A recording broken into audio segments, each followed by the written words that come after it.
Hey you guys, welcome back to Rocket City Yardstead. If you're new, I'm Sarah, welcome. So I feel like today is maybe a little bit of a repeat.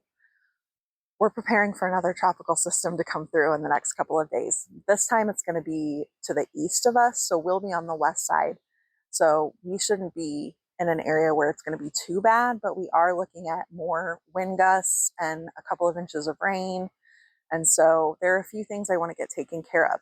One of those is taking my shade cloths down. We are officially into fall, and we actually had our last 90-degree day and then had a cool front come through, and now our highs are all in the 70s for the foreseeable future. And so the plants that I have that are still doing well out here in the garden, they're going to benefit from having that shade cloth taken down and getting the full amount of sun that we're getting with these shorter days. And then some of the other things I wanted to do was I have a couple of spots in here where I can plant some seeds, and I would really like to get a patch of like baby greens going and some radishes, and I'm going to let that rain that's coming work for me to help germinate that stuff. So just some projects here and there, and I thought we'd just spend some time in the garden together. So let's get to work.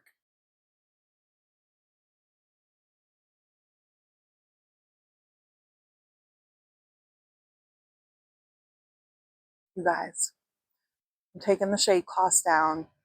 I start to go right up here. Two of my shade cloths are attached right there, and I freak out a big spider. If I could get him on camera, I would, but he's sort of curled up right now and sitting on the edge of a tomato leaf. He has built a big web right in here, and he's about 6 inches from where I need to clip those zip ties.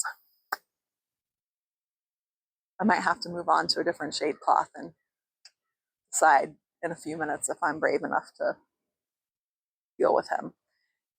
When I freaked him out, he opened his legs all up wide, and he was probably about this big. So I'm a little bit of a wuss when it comes to spiders. We'll see. For now, I'm going to move on to a different shade cloth. Before we move on to taking more shade cloths down, I'm standing here next to the tomatoes, and I wanted to show you guys. This is insanity to me, all the trouble I had with tomatoes this year, how many tomatoes are on these plants now. Here, got 4 right there. All through this jungle, there are tomatoes. There's some. There's more down here.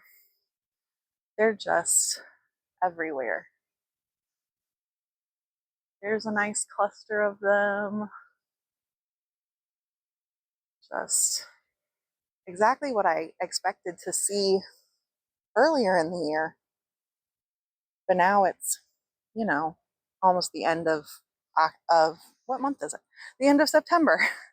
And my plants are covered in tomatoes.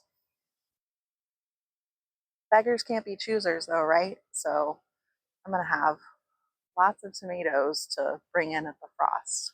All right, you guys, there's my spider that I was talking about. He came out. He's in the middle of his web now. I'm wondering what all it's attached to. It seems like it's just kind of hanging in the air, but I got to get past him if I want to get those 2 shade cloths down, so I'm just going to have to be brave. Y'all, I was being such a wuss about that spider, and he just got as far away from me as he could on his web and curled up in a ball, and so I am really glad that I went ahead and took that shade cloth down. The shade cloths are all down in this main part of the garden, and it looks like a different place without them. It's really pretty. I kind of forget what it looks like without them. I love it with them as well, but just a little bit more whimsical without the shade cloth.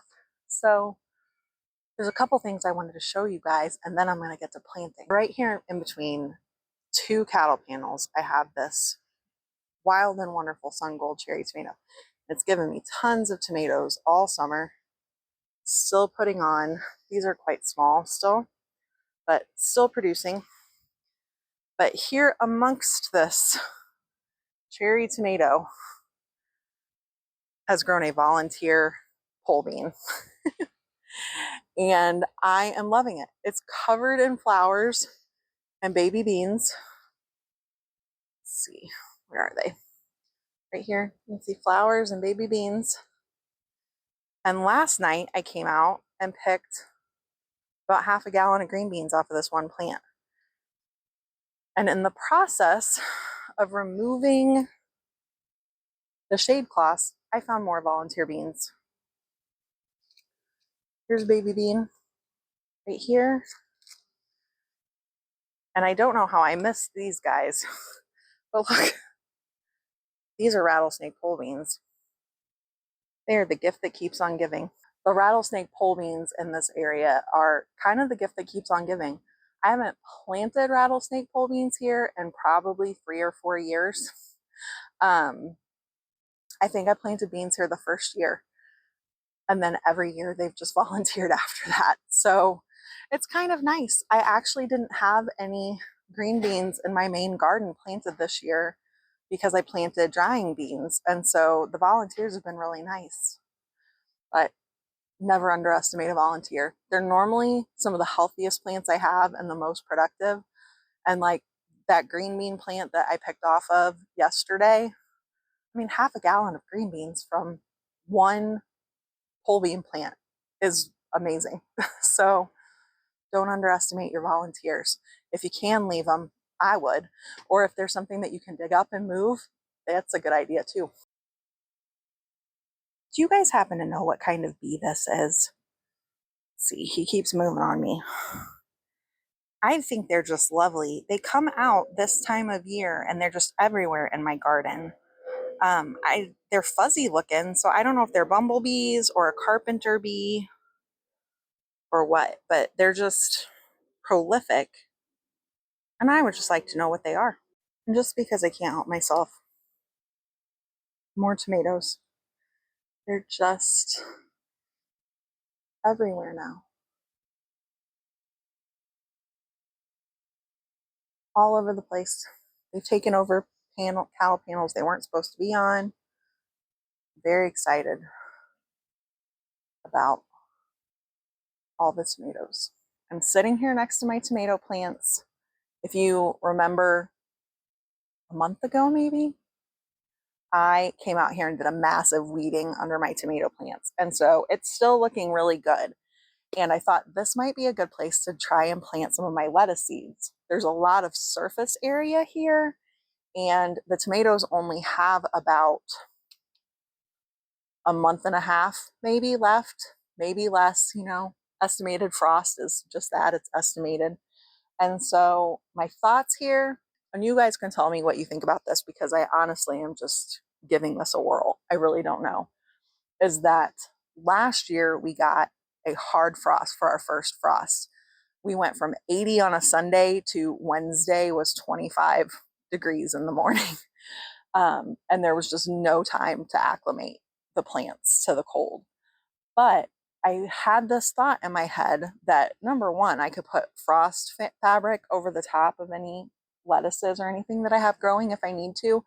But also, if we did get a hard frost like that, that maybe the foliage from the tomatoes might kind of create a bit of a microclimate and keep it a little bit warmer.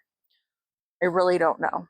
But once the tomatoes are dead and I pull them out, then these greens would get full sun. And so I feel like it's worth a shot. It's a seed pack. And if it doesn't work, it doesn't work. And I will have learned something for the future. But that's what I'm going to do here. I have, let's see, I have a salad bowl mix from M.I. Gardner. This is a fairly old seed packet, so they might not be super, what's the word I want here? Viable. The seeds might be less viable because lettuce seeds tend to be like that. They don't last as long as some others. So I will sow these really heavily. But I also got a gourmet lettuce blend from just Lowe's or something. I don't know. So we're going to try that one. And then I also have some baby leaf spinach, some red Russian kale, and I don't know if I am brave enough to try and say this word, Forellenschluss lettuce. It looks very much like a butterhead lettuce, but it reminds me of speckled romaine. The name actually translates speckled like a trout, but it's beautiful.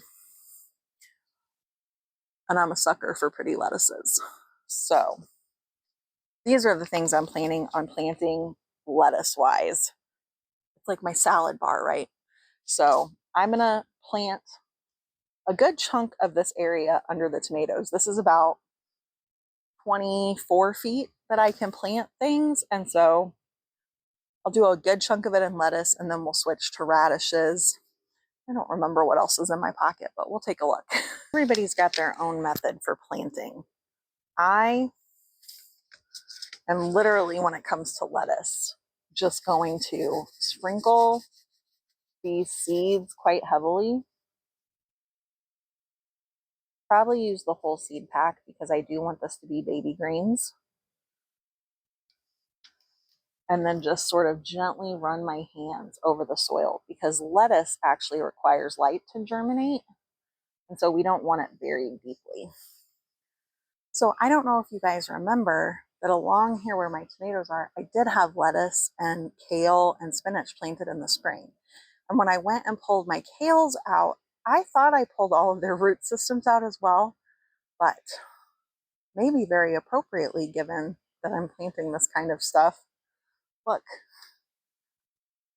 I must have missed the root of one of my kale plants, and this curly kale is coming back.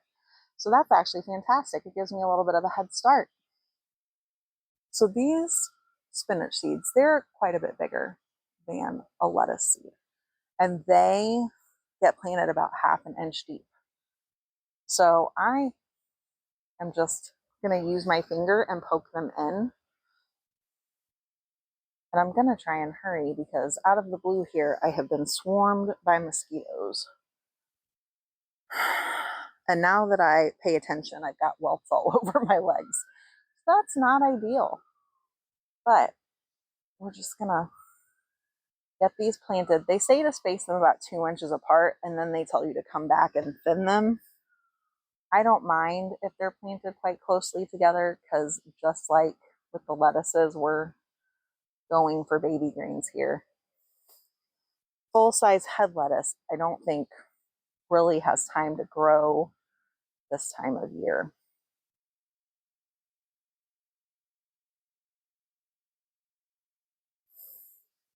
One more seed.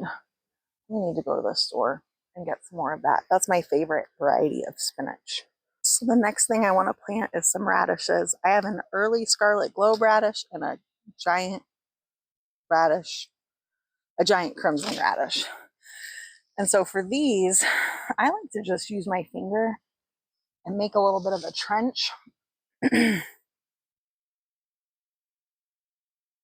And then I will go down the line and drop radishes.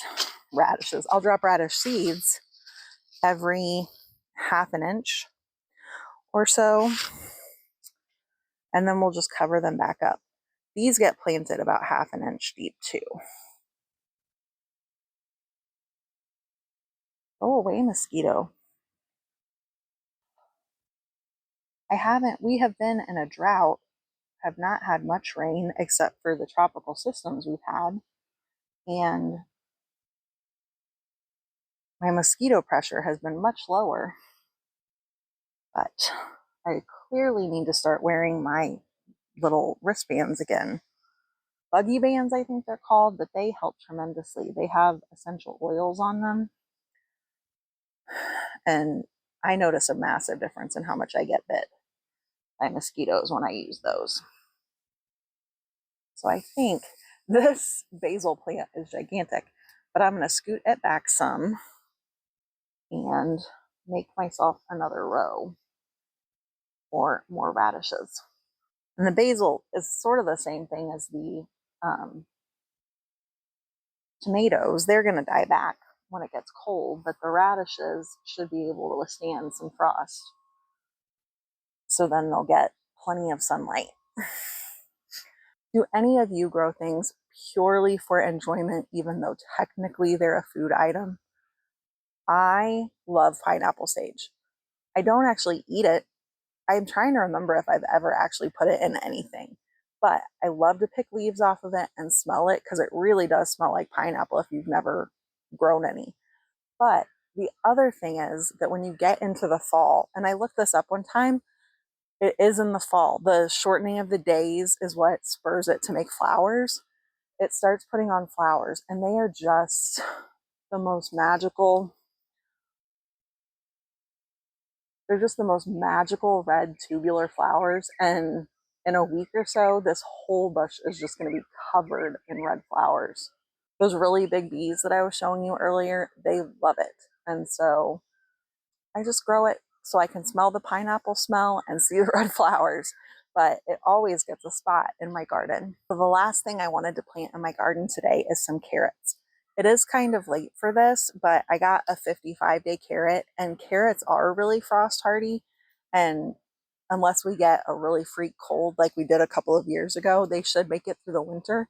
If they're not big enough to harvest this fall, then they should get big enough in the spring.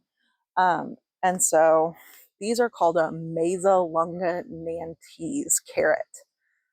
And I thought they would be worth a try. And if any of them even get big enough to give us little baby carrots, then we could throw them in with our salads, and that would be fantastic. Plus, carrots in the cooler months are sweeter. And so I'm just going to do these a lot like I do the radishes, make a little trench, drop seeds in, cover it up, and then we're going to make sure and keep this really nice and wet so that the carrots can germinate. I need more space for carrots, but I don't have that right now. So I'm just fitting in what I can, and then we'll see if there's still time to add more later. So the last thing I wanted to update you guys on was the squash I planted a few weeks ago in my in-ground area. There is squash germinated in every hole. And I know it's the end of September, so it's definitely a gamble. But the yellow squash I planted, it was something like 41 days to maturity. And so I do think there's a really good chance we're going to get some squash. And if we don't, it was worth a try. It was just a few seeds, and I still have more seeds in those seed packs. So it's not a complete waste, and we can use the seeds next year. But I wanted to show you what the plants are looking like. So here we go. Those are obviously the ones that germinated first. This little guy is probably not going to come to anything. He just popped up like 2 days ago. But maybe the rest of them will. We'll just have to wait and see. So thanks for hanging out with me in the garden today, guys, while I did some more tropical storm prep and got the shade cloth down and planted some seeds. I hope that you're having a wonderful day. I will see you guys next time.